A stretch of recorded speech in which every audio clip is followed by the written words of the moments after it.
Jina langu mimi naitwa Faraji Hamisi, ni afisa utamaduni wa halmashauri ya mji Newala. Tuko na semina ya makungwi ambapo mwanzo kabisa tumepata elimu kutoka kwa mtaalamu wa afya ambaye alikuwa anaelezea masuala ya hedhi salama, ikiwemo ni pamoja na matumizi ya pedi. Kwa hiyo mimi kwa upande wangu kama mtu wa utamaduni, rai yangu kwa makungwi ni kuhakikisha wanapokuwa wanawacheza watoto wao, kwa sababu ndio walimu wa awali kabisa ambao wanahusika na masuala ya malezi ya watoto, basi hii elimu ambayo mtaalamu wa afya ameitoa wao wakaiendeleze kwa wale watoto ambao wanakuwa wanawacheza. Na sasa hivi tunatambua watoto wengi kwenye maeneo yetu, kwa mfano kwenye halmashauri yetu, wanachezwa wakiwa wadogo sana. Kwa hiyo kitu kinachotakiwa kwa kungwi, hakitakiwi ile elimu anayoitoa kwa mtoto, aidha heshima kwa wazazi, si na nini, kupenda elimu, iishie pale kwenye jando au kwenye unyago ambapo mtoto anakuwa amechezwa.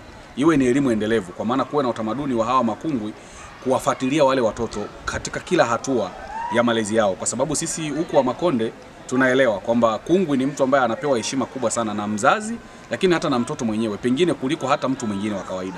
Kwa hiyo mtoto anapoambiwa bwana kungwi amekuambia kitu fulani, ana uwezo kile kitu kukitekeleza kwa ubora na kwa haraka, kwa sababu ni mtu ambaye amemfunda akiwa unyagoni. Kwa hiyo tukadhani kwamba hii elimu ambayo mtaalamu wa afya ameitoa, hawa makungwi wakiwa wanaendeleza kwa watoto, yani umemcheza mtoto akiwa mdogo, umempa elimu ya kuheshimu wazazi, utii, na kuheshimu kila mtu, lakini baadaye anapotoka unyagoni unaendelea kumfuatilia katika kila hatua.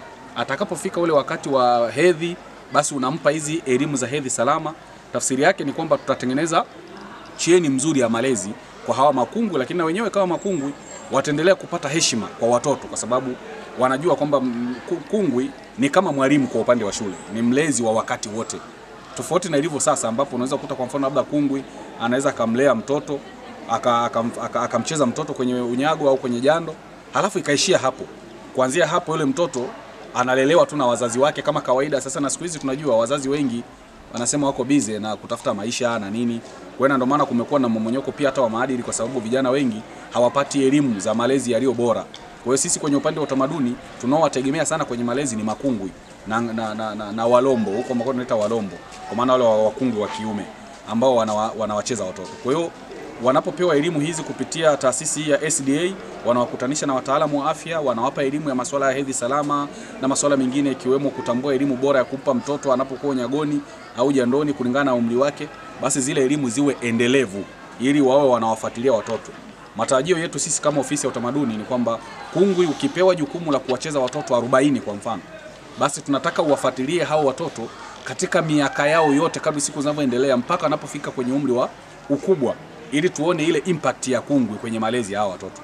Siku moja tuseme kwamba bwana, hata kungwi mwenyewe ajivunie kwamba unamuona kijana fulani yule nilimcheza mimi na amekuwa katika misingi bora, nilikuwa namuelekeza vitu vya msingi na mpaka sasa amekuwa kijana bora na kijana mwema kwenye jamii kwa sababu ya impact ya kuwepo kwa kungwi kwenye jamii husika. Hichi ndicho ambacho tunakihitaji kutoka kwa hawa makungwi, na ndio maana tuko hapa kwa ajili ya kuzungumza nao.